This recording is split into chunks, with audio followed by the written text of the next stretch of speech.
Dado isso, Romanos capítulo 7 retorna aos nossos trabalhos. E por que falar sobre uma verdadeira espiritualidade? Porque, obviamente, se é espiritualidade, tem que ser verdadeira, tem que ser autêntica, tem que ser prática, tem que ser real. E muitas vezes o que nós pleiteamos são teorias, ou então a própria vida cristã pode ser uma vida doutrinariamente estéril. Você tem a doutrina, mas você não aplica. Acha que até explicar a doutrina é o suficiente para você. Há uns 2 anos e meio, 3 atrás, eu estava numa conversa que muito me lembrou um trecho do livro do Schaeffer.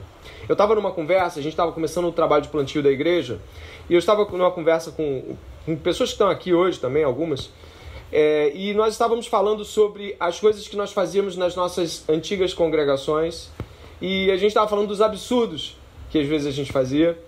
E eu lembro que a conversa foi progredindo, nós estávamos falando sobre regras que nós tínhamos que cumprir, que não tinham nenhuma validade espiritual, e elas não tinham nem fundamentação bíblica para serem e existirem, eu não vou citar aqui, mas eu quero falar que o conteúdo da conversa foi avançando, nós nos tornamos até um pouco mais expansivos. Ai, cara, isso tinha na minha igreja, isso tinha na sua, não acredito que você fez isso, você dançou assim, você fez o teatro aquele, tinha regra para isso, não acredito que o pastor tinha isso.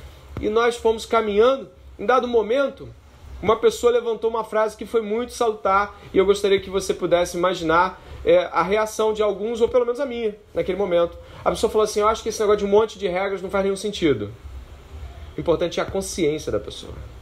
É a consciência diante de Deus. Se a consciência dela está limpa, tá tudo bem. Aí eu comecei a perceber que sim, existem listas que podem fazer você pensar que cumprindo elas você alcança o quê? Uma verdadeira espiritualidade. Mas de que a conversa foi avançando a tal ponto e que chegou um momento que a gente falou assim: não queremos mais listas, esquece as listas, né? Cada um age conforme a própria consciência. E aí a consciência virou regra. A consciência individual virou a regra, não mais a lista, mas a consciência individual. E eu lembro que essa conversa, naquele momento, eu não reagi contrário, mas eu fiquei pensativo. Eu falei: gente, mas se cada um agir conforme a própria consciência, isso não chegar no final, não. Isso não vai dar em Cristo, não. Não é daqui para lá, é de lá para cá. E, portanto, nós sabemos, obviamente, que a Bíblia traz regras e traz leis, e leis bem sólidas com relação a aspectos de Deus.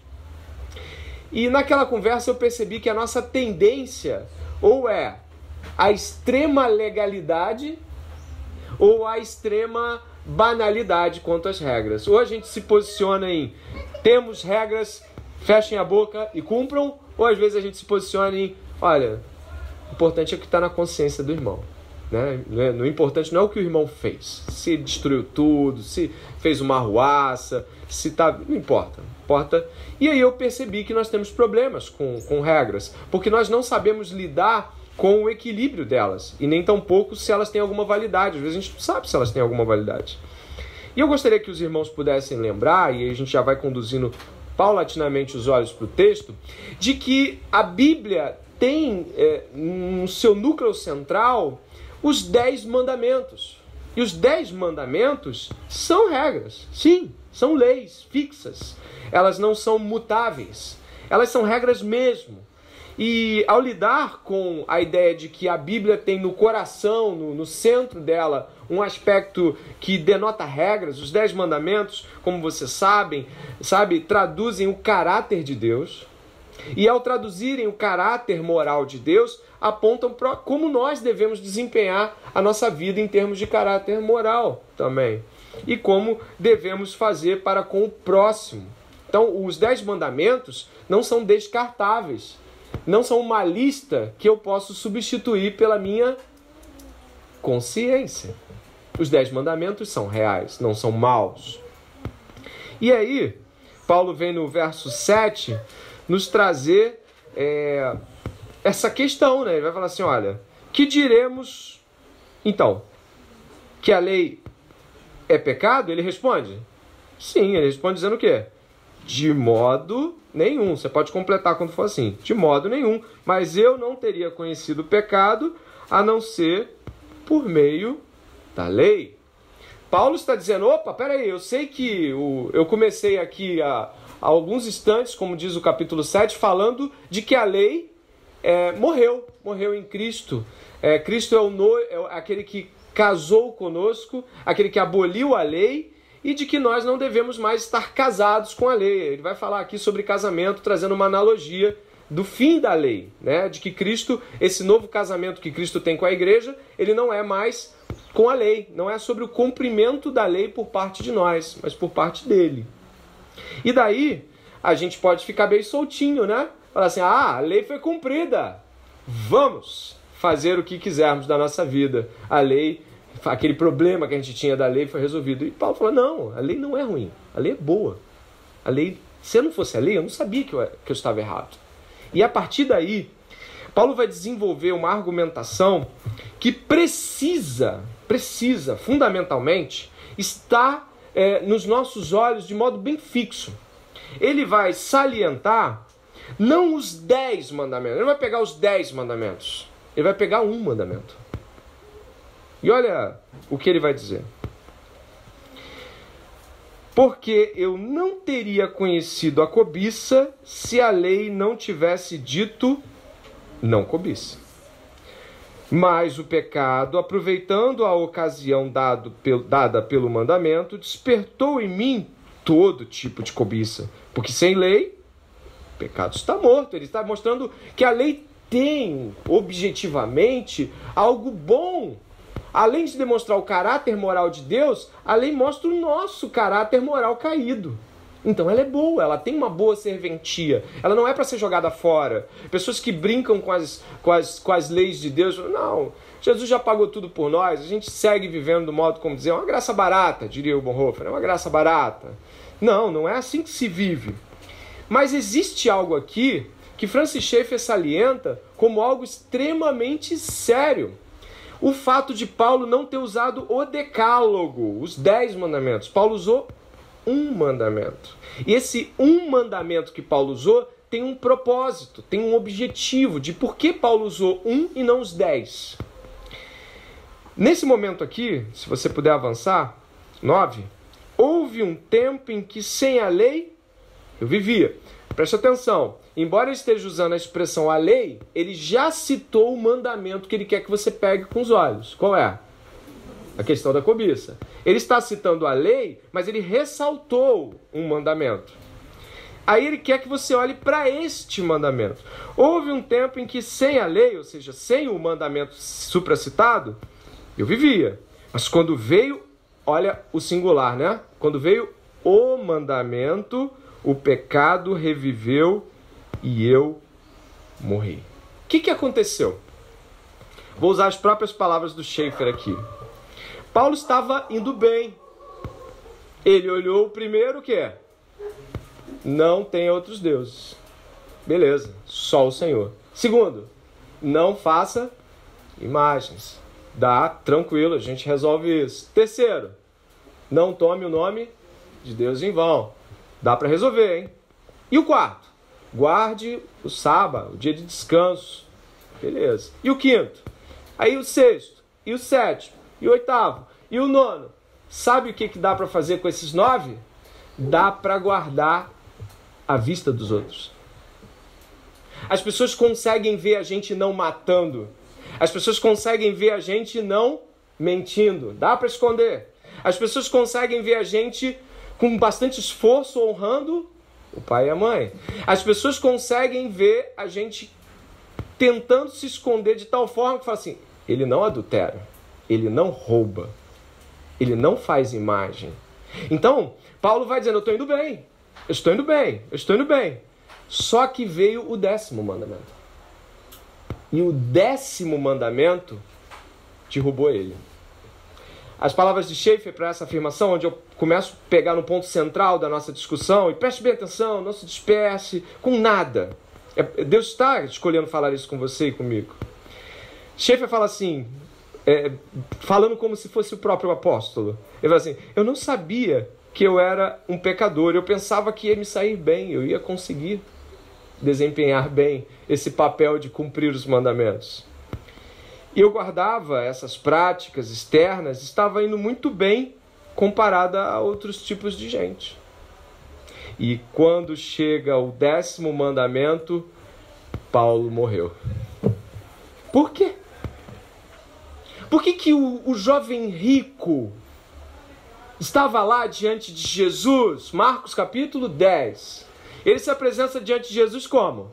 Mestre, bom mestre, como é que eu posso fazer para herdar a vida eterna? Eu quero seguir, eu quero caminhar com o Senhor. E aí Jesus fala, você tem guardado os mandamentos? E ele diz o quê? Sim, todos eles desde minha mocidade. E aí Jesus faz um olhar de, poxa, isso é muito bom. E ele o amou. Só uma coisa te falta. Vende tudo que tens, dá aos pobres e me segue. E aí, quando Jesus faz esse ponto no coração dele, eu pergunto para você, existe no decálogo, vende tudo que tem, dá aos pobres e me segue? Tem isso no decálogo? Os 10 mandamentos constam isso? Lá o 8º diz assim, vende tudo que tem. Não tem isso. Jesus tocou no 10º. Jesus tocou na cobiça, que é justamente aquele que nós não queremos tocar. Jesus tocou em motivação de coração. Os 9 ele conseguia. E o 10º não dá para mostrar. O 10º, como o próprio Francis Schaeffer fala, o 10º mandamento é o aspecto interno dos outros 9. E o 10º quebrou Paulo. E o 10º quebra você e eu. Porque a gente arrasta as cadeiras, limpa o chão, varre, a gente faz um monte de coisa. A gente vem aqui, prega bem, faz uma leitura, não é isso? A gente desempenha bem o nosso papel. E a igreja diz como fulano tem crescido, como ele tem avançado. E aí vem um Jesus e pergunta, por que tu serve? Quando você arrasta essa cadeira, por que você arrasta essa cadeira? Aí quebra. Aí você morre. Você morre para arrastar cadeira, para pregar. Você morre para tratar a esposa bem, criar os filhos com a educação cristã. Tudo se esvai. Você está entendendo? O 10º mandamento tira de nós o orgulho pelos outros 9.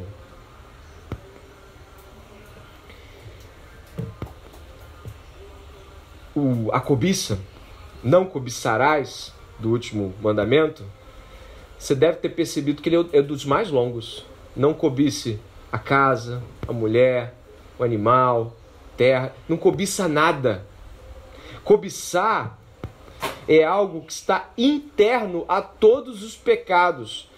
Se nós pudéssemos dizer que cada pecado tem sua face maligna, certamente nenhum dos pecados exclui a cobiça, que é o desejo por receber, ou na verdade é desejar o que Deus não fez ou não te deu. A cobiça era o que estava no coração do jovem rico, embora ele guardasse os mandamentos. Mas você deve ter percebido que Jesus não cita não cobiçarás naquele texto de Marcos 10. Ele faz uma pergunta. Jesus fala, tenha honrado seu pai e sua mãe. Jesus mesmo faz uma lista e o jovem diz, sim, tudo isso tenho feito desde minha mocidade. E aí Jesus pergunta, e a cobiça? E a cobiça, você tem guardado o seu coração da cobiça? E aí o jovem desarma, sai triste, porque o que o coração dele queria não estava em honrar a Deus.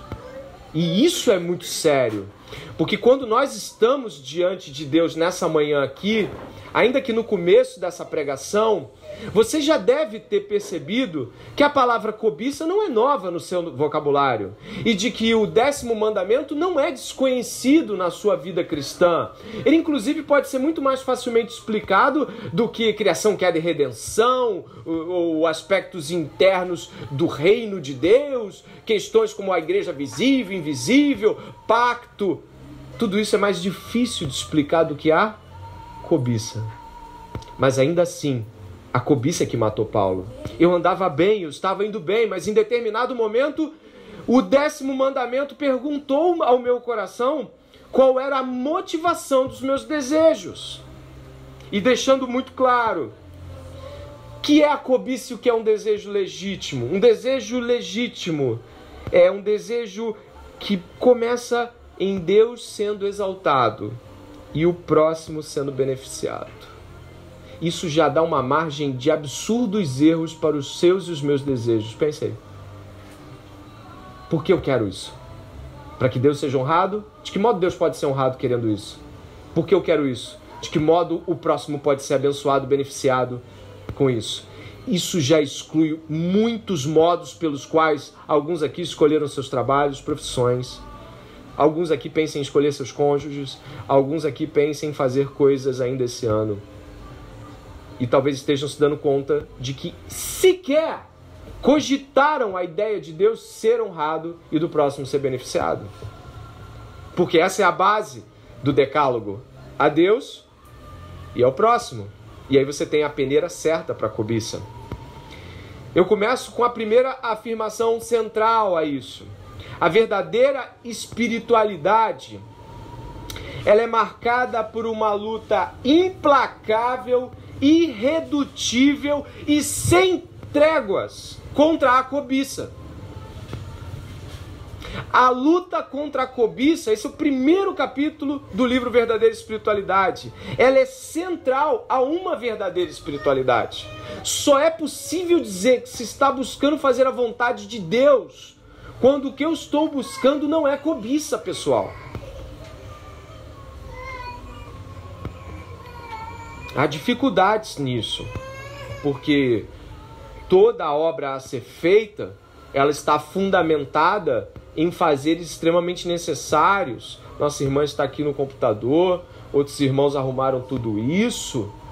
E aí, como é que eu fico? Eu vou ter que parar de fazer tudo isso? Como é que eu me relaciono com o fazer? Porque eu estou aqui querendo ajudar. Então pergunte, o seu modo de ajudar aqui dentro é para honrar a Deus? Ou seja, se é para honrar a Deus, ainda que ninguém veja, ainda que ninguém fale, ainda que ninguém agradeça, ainda que ninguém reconheça, está tudo bem. E o que você está fazendo? Está abençoando pessoas lateralmente? Pessoas estão melhores com Deus depois do que você começou a fazer? Elas veem que isso de fato vem de alguém que quer servir a Deus? Aí depois você pode pensar se você gosta ou não de fazer isso. Depois você pode pensar se você quer ou não fazer isso. Mas primeiro, se você não consegue identificar esses dois princípios basilares, há chances consideráveis de que o que você faz seja apenas e unicamente para você.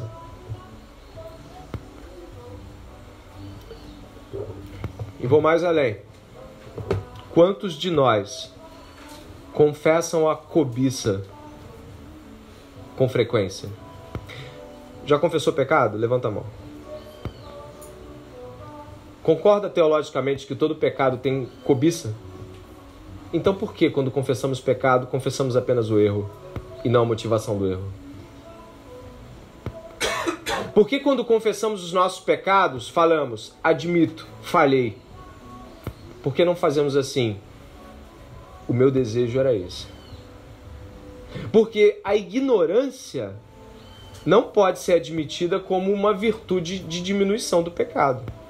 A ignorância cabe a você, você deveria ter buscado saber. Talvez tenha se interessado por outras coisas ao invés de entender. E aí foi ignorante e fez besteira. Pecou, feriu, machucou. A ignorância não pode ser um motivo com o qual eu diga assim, lembra, pastor, de Atos 17, quando Paulo fala disso que Deus não levou em consideração o tempo da ignorância? Peraí, Deus não levou em consideração o tempo da ignorância para se revelar. Não porque o tempo da ignorância não tem pecado. Não é isso. Não é porque você é ignorante não tem culpa. Existe culpa real ainda aqui na ignorância. Logo, você confessa a motivação junto com a confissão dos seus pecados. Quando você vai a Deus e fala assim: Deus, eu fiz isso, me perdoa. Você diz: Deus, eu fiz isso porque eu queria receber isso, porque eu queria fazer aquilo, porque eu queria sentir aquilo outro. Sabe qual é o problema? É que nós desconsideramos o 10º mandamento e a nossa posição diante dos nossos pecados não muda. Porque não somos capazes de reconhecer que a cobiça é de fato a centralidade do pecado. Paulo estava indo bem. Em dado momento, o 10º mandamento quebrou-lhe as pernas. Algumas pessoas podem responder: eu não sei porque eu fiz o que eu fiz. Espera aí, vai com calma, pensa um pouco, você vai descobrir. Talvez você não queira forçar, porque se forçar, vai descobrir. Mas você sabe por que fez. E se não sabe, é preocupante, porque geralmente pessoas fazem porque sabem o que fazem. Caminhando, os versos seguintes, verso 12 e 13, Paulo salienta mais uma vez que a lei é boa. Leia o verso 12 em voz alta comigo. Assim, a lei é santa e o mandamento é santo, justo e bom. Não fique com raiva da lei. Não fique com raiva porque nesse momento você está pensando assim: será que o motivo pelo qual eu não venço as coisas com as quais luto é porque eu não revelo as verdadeiras motivações dos meus desejos? Será que eu não peço perdão por tais motivações? Será que eu não luto irredutivelmente contra aquela imagem que projetei e desejo? Será que quando eu estou abraçando pessoas, mesmo que eu não esteja, mesmo que elas não saibam, tem lascívio envolvido? Mesmo que elas não saibam, tem orgulho quando recebo elogio? E aí aquele orgulho aparece, né? Em vez de você correr e falar: Senhor, eu me senti envaidecido porque eu coloquei essa cadeira aqui. Eu me senti envaidecido porque eu coloquei isso no lugar, porque eu dei uma boa palavra na abertura. Será que você perdeu a consciência de que se não confessar suas cobiças e lutar contra elas, você não vai mudar? Isso quebrou Paulo e vai quebrar a gente e vai quebrar você. Por isso tome muito cuidado com essa manhã, porque logo de cara Deus está lhe mostrando as motivações do seu e do meu coração. O verso 13, por favor.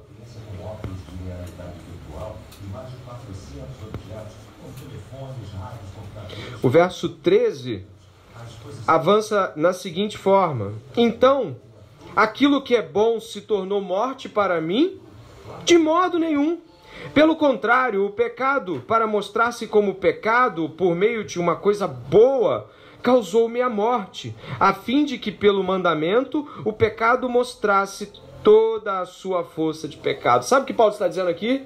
Eu estava tentando cumprir a lei é boa, mas a motivação do meu coração é má. Então, será que a lei ficou má? Não, a lei é boa. É correto honrar os pais. O problema é o que está por detrás da minha busca por honra. Por que eu estou tentando agradá-los? Eu quero agradá-los? Eu quero ser aceito por eles? É por aí que a coisa começa. E esse homem, ele vai começar a questionar a si mesmo a partir do momento que ele compreende que ele está dentro de um ato de cobiça, de desejo ilegítimo. O que você vai ver aqui agora é como se aquele homem começasse a ser destruído. Você vai ver os efeitos dessa desconstrução paulatinamente. Olha o verso 14. Porque bem sabemos que a lei é espiritual. Eu, porém, sou carnal, vendido à escravidão do pecado. Ele está aqui em contradição. Peraí, a lei é espiritual. E eu não estou conseguindo cumprir a lei porque a lei é espiritual e... Pasme, entendi. Eu sou carnal. Eu sou ruim. Olha o que a cobiça fez com ele. Ele caiu em si. Eu quero coisa errada. Mas eu entendo que a lei é boa. Ele entrou aqui em um processo ele está pasmo. Eu usei a expressão aqui que o próprio Schaeffer usa. Esse homem pasmou. Sabe o que pasmou? Gente, olha o que eu descobri. Que a lei é boa e eu sou mau. Deus é bom e eu sou mau. Deus é verdadeiro e eu sou mentiroso. O que Deus me pede é a melhor coisa do mundo a ser feita e eu quero a pior. O que Deus ordena é bom. O que eu ordeno ao meu coração é mal. Ele entrou aqui em um estado de assombro. No segundo momento, né, ele descobre, eu peço que você vá, embora a gente vá retornar um pouquinho antes, depois, eu peço que você vá até o verso 20. Olha o que está no verso 20. Show? Mas se eu faço, pode ler comigo, mas se eu faço o que não quero, já não sou eu quem o faz, e sim o pecado que habita em mim. Ele está em contradição interna. Ele está diante de um conflito que o separou. Eu quero o bem, mas faço o mal. Primeiro ele descobriu, nossa, Deus é bom e espiritual. Eu sou carnal e vendido ao pecado. Eu sou escravo do pecado. Eu sou um prisioneiro. Em segundo, ele descobre, poxa, eu quero, mas eu não consigo. Ele está em contradição. Ele está num conflito. Ele não consegue fazer o bem. E no terceiro momento, se você puder ver o verso 21 ao 23, vai dizer assim, assim encontro essa lei. Quando eu quero fazer o bem, o mal reside em mim. Porque segundo o homem interior, eu tenho prazer na lei de Deus, mas vejo nos meus membros outra lei que, guerreando contra a lei da minha mente... Pode ler o final? Faz prisioneiro da lei do pecado que está nos meus membros. Aquele jovem de Marcos capítulo 10, ele era um prisioneiro. Porque ele pediu o reino dos céus e no final ficou com o reino da terra. Ele pediu vida espiritual, Jesus deu, mas quando Jesus tocou no dinheiro dele, ele se retraiu como um escravo da sua cobiça. Esse homem é o quê? Esse homem está pasmo, esse homem é contraditório e esse homem é um prisioneiro. Olha o que somos quando desconsideramos o 10º mandamento. O 10º mandamento revela a nossa maldade, a nossa contradição. Imagine, eu chego para você e digo assim, cara, você está fazendo isso, mas você acredita naquilo. Eu não acredito que você fez isso. Você fala tanto de Deus para mim, olha o que você fez. Você fala tanto de paciência, olha como você explodiu. Você fala tanto de ser gentil, olha como é que você está tratando as pessoas. Você fala tanto de pureza, você traiu sua esposa. Ele entra em contradição, porque ele desconsiderou um negocinho, sabe o que é um negocinho? Uma coisa bem pequena, que é quando o desejo foi despertado. Pum, despertou um desejo. Ele não lutou, ele falou assim, continuo trabalhando. Eu continuo pregando, eu continuo ajudando, eu continuo fazendo, e não é assim? E está indo. De repente você encontra uma pessoa em um estado de miséria espiritual, que você fala assim, mas parecia que estava tudo bem. Você estava aqui no nosso meio. Aí vem aquelas perguntas, né? Como é que você fez isso? Por que você não falou? Por que você não pediu ajuda? Mas tudo isso começou com um pedacinho chamado desejo iníquo, cobiça, que foi sendo alimentada ou deixada de lado. Não, isso não é nada demais. Senhor, eu não quero ter esses pensamentos. Senhor, eu não quero ter esses pensamentos. Senhor, eu estou sendo bem prático para você essa manhã. Eu não quero ter esses pensamentos. Senhor, vamos lá, meu irmão. Vamos seguir, vamos fazer a obra. Mas aquele pensamento, que negocinho pequenininho, era a explosão do pecado. Era aquilo que o pecado precisava, de que você desconsiderasse a cobiça. Davi olhou pelo alto da sacada e viu uma mulher, e não rejeitou o olhar, e não lutou contra o olhar. Ele não confessou o olhar. Ele não foi ao Senhor e disse, longe de mim, longe de mim.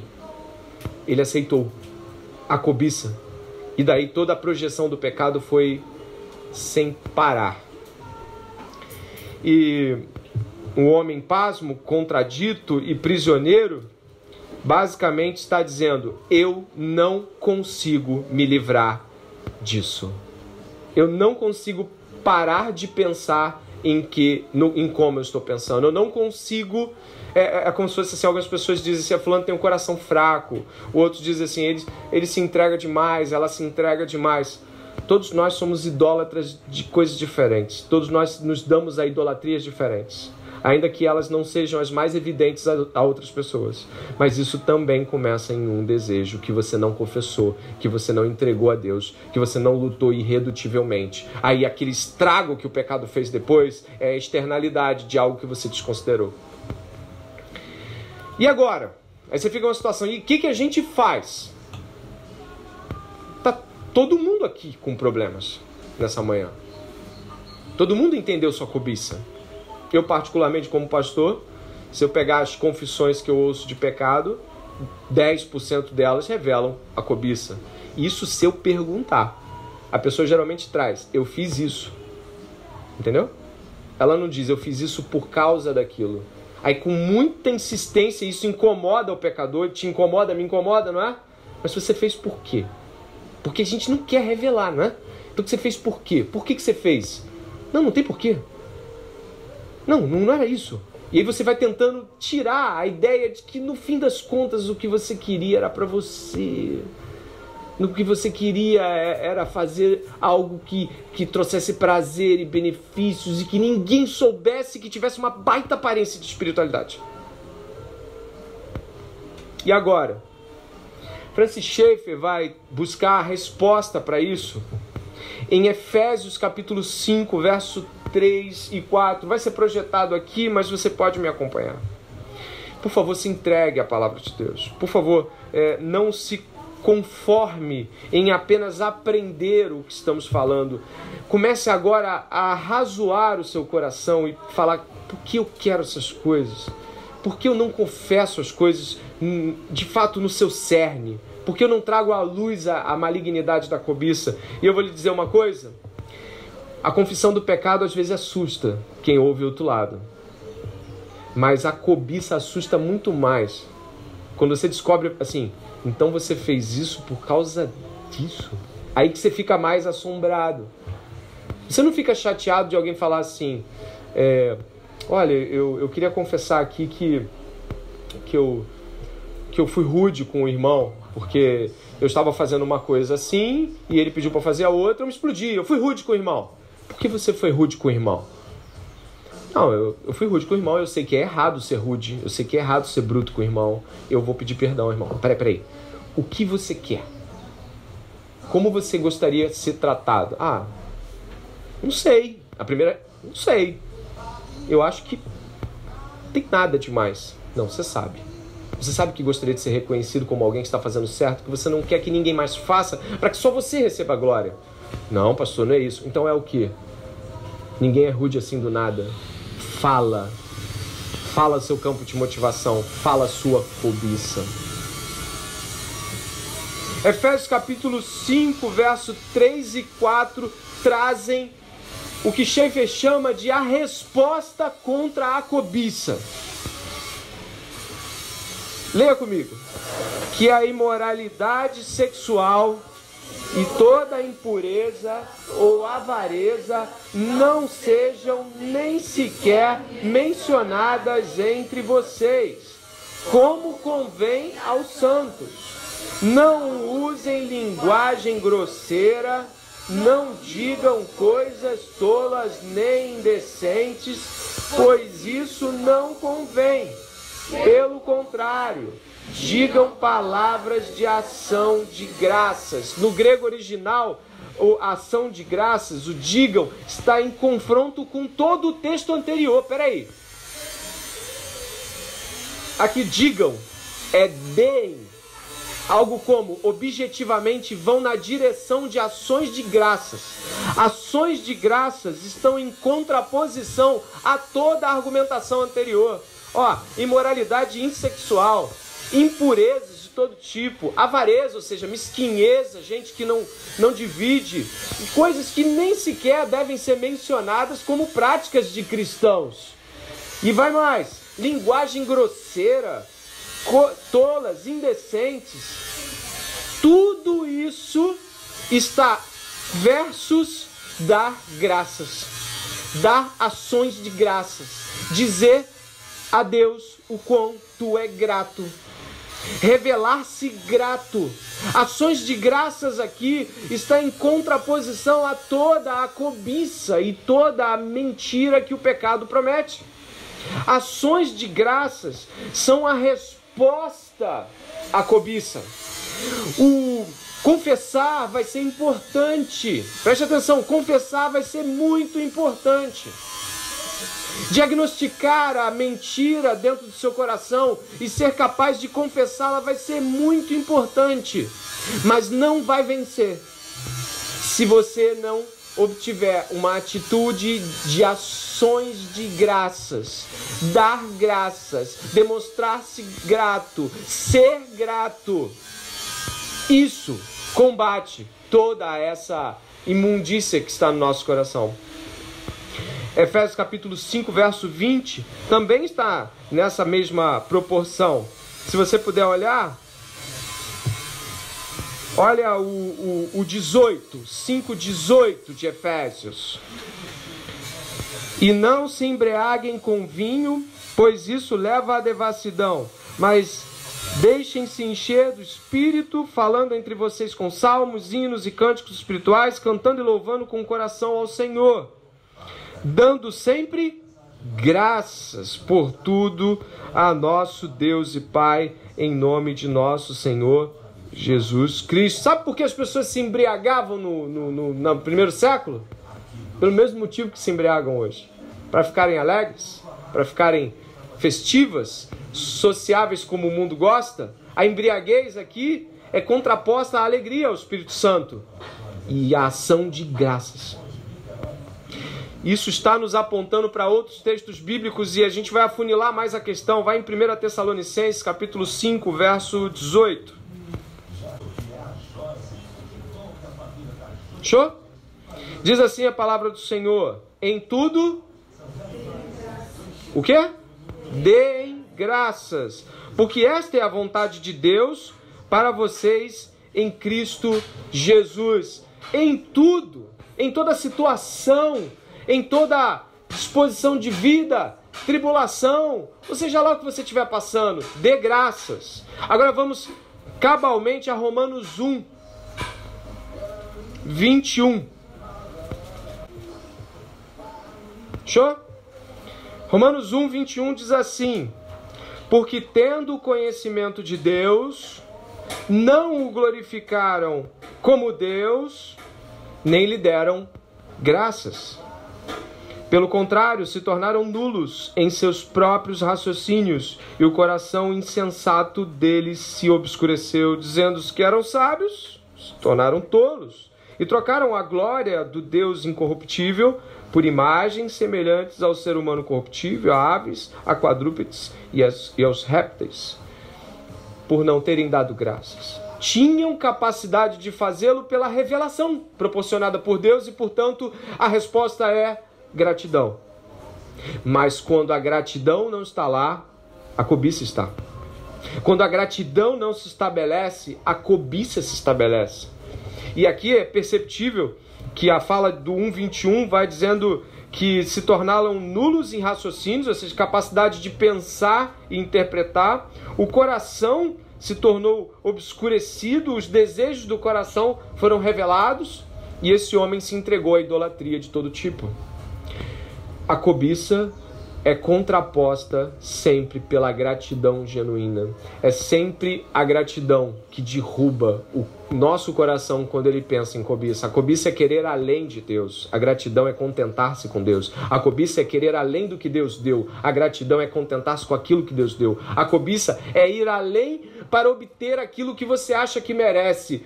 O contentamento é aquela certeza absoluta de que por não merecer nada, por nada ter feito para isso, você dá graças. A raiz do coração humano é a ingratidão. Mas, terminando, concluindo, graças pelo quê? Graças ao quê? E é aí que voltamos ao nosso texto. Graças pelo quê? Graças ao quê?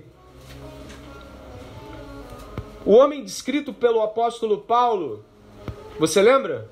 Está pasmo, contraditório e o que mais? Prisioneiro. Ele dá um brado de desespero, que deve ser o brado de desespero de todo aquele que não quer mais conviver com o seu pecado.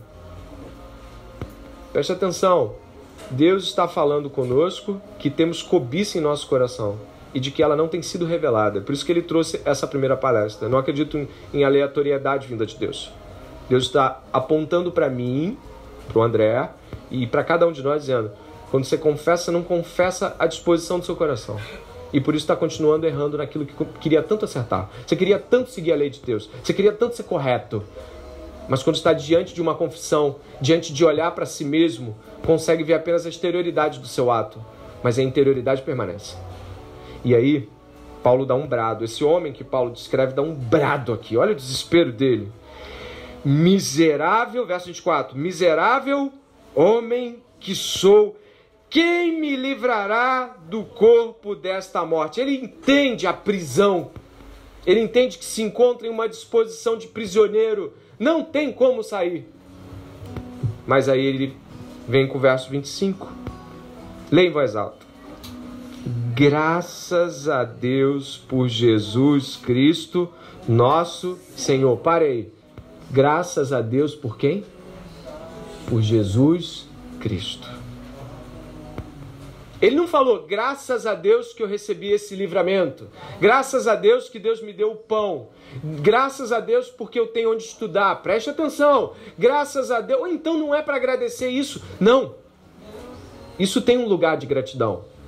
Mas se eu não sou grato por Cristo Jesus, as outras gratidões não existem.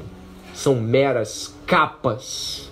Se eu não sou grato pela obra consumada de Cristo na cruz, se eu não sou grato pelo que Cristo é e fez, porque Ele cumpriu a lei, por Ele pagou meu pecado na cruz, Ele me substituiu, se eu não sou grato pelo fato de que Jesus Cristo me deu acesso ao Pai, se eu não sou grato e eu não contemplo com gratidão a obra completa de Jesus, aquele gesto que eu faço assim, obrigado pelo alimento, Senhor, é vão, é vago e é exterior.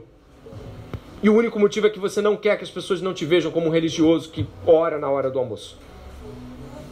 Até a gratidão pode cobiçar uma imagem religiosa.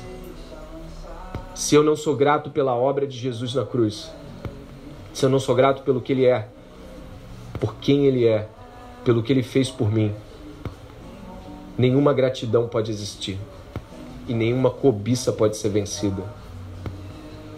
A nossa cobiça se estabelece prioritariamente em uma profunda ingratidão para com Jesus.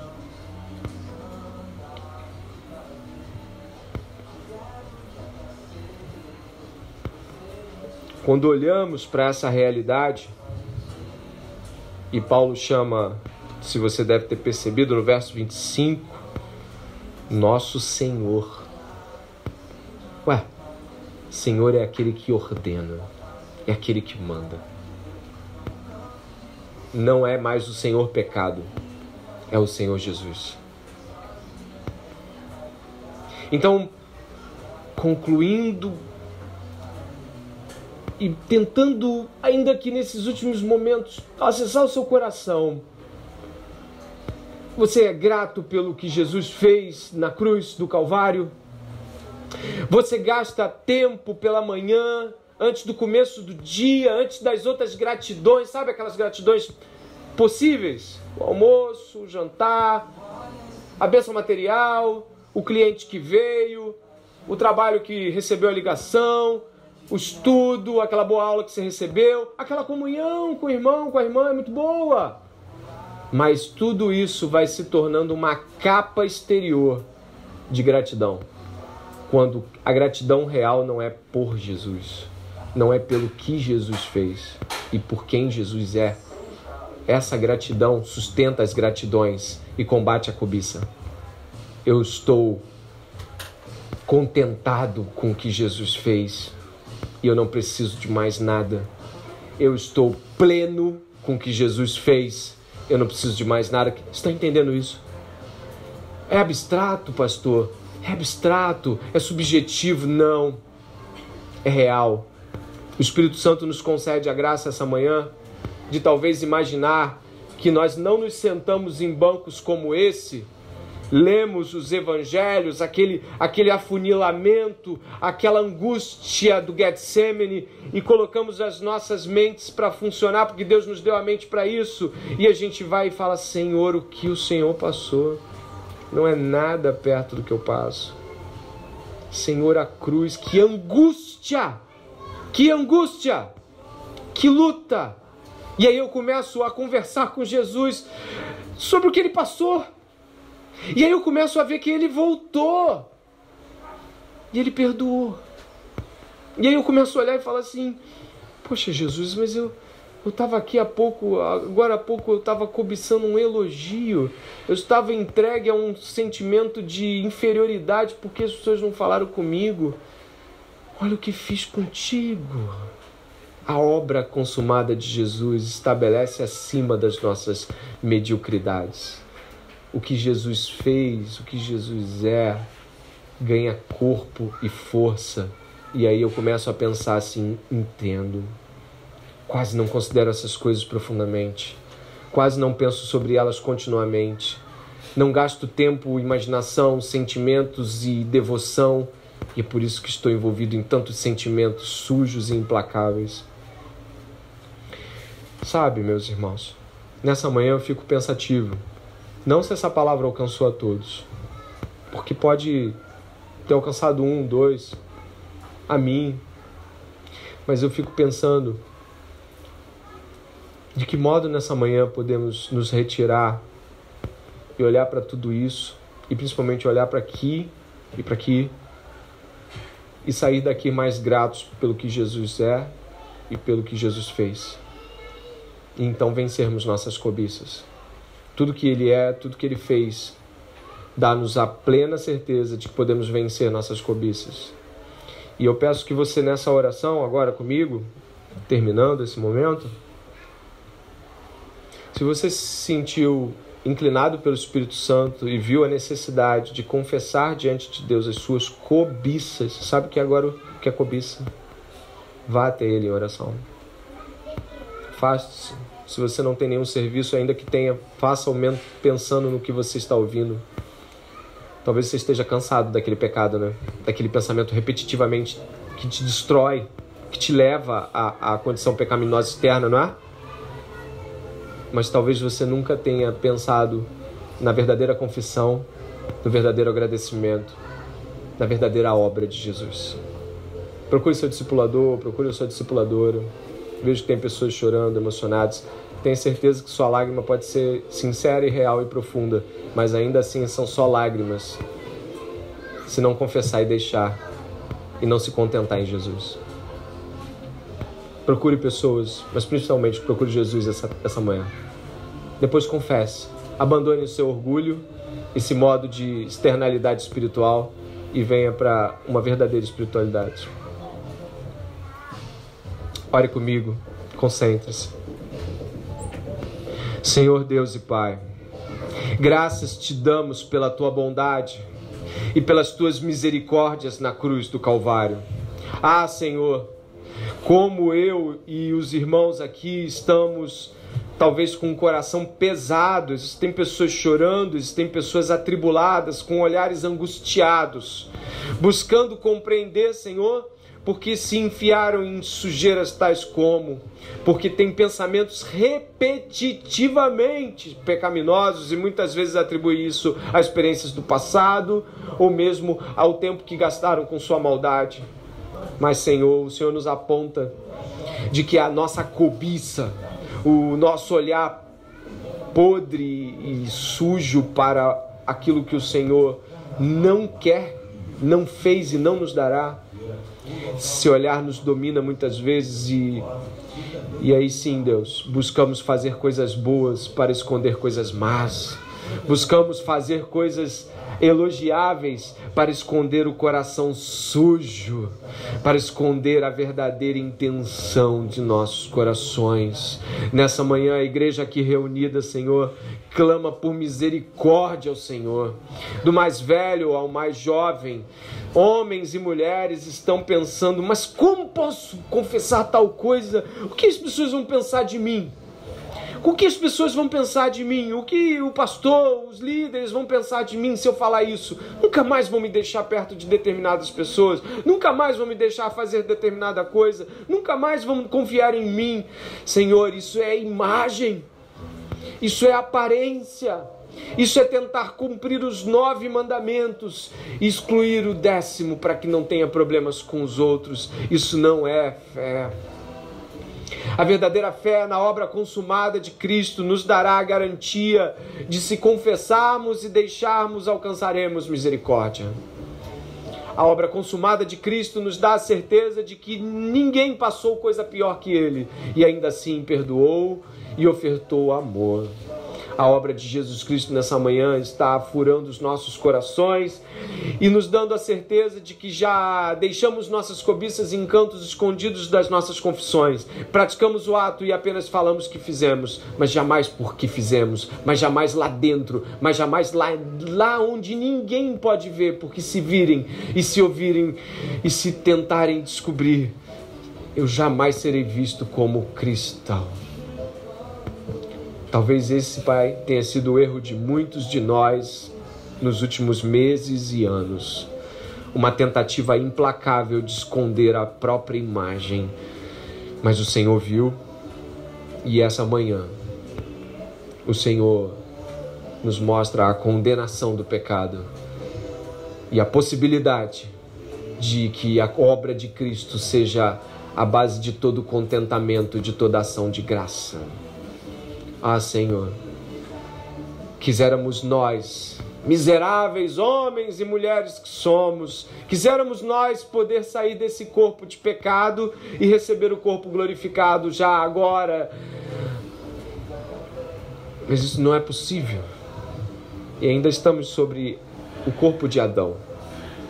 Dá-nos o Teu Espírito essa manhã, para que tenhamos a coragem de ir na direção que devemos tomar e pedir perdão e mostrar-se sujo como somos, para que a obra de Deus seja feita em nossos corações. É necessário que apenas admitamos que o único perfeito é Jesus, de que o único que consegue cumprir a lei é Jesus, de que o único que fez tudo é Jesus, e de que quando descobrimos, mostramos, desnudamos nossas imperfeições e pecados e maldades, nós damos a chance de que Jesus seja glorificado como o único perfeito, o único que não erra naquilo, o único que não peca contra Deus naquela. Senhor, muitas vezes queremos encobrir e não nos lembramos de que quando encobrimos, tentamos mostrar-nos a outros perfeitos como Jesus, mas não somos. E precisamos nessa manhã nos estabelecer unicamente em quem Jesus é, no que Jesus fez, e confiar no que Ele é e no que Ele fez. Não permita que recuemos das atitudes que vamos tomar daqui a alguns minutos ou horas. Não permita, Senhor, que venhamos a recuar das confissões mais terríveis, ainda que elas nos mostrem como somos. Em nome de Jesus. Amém.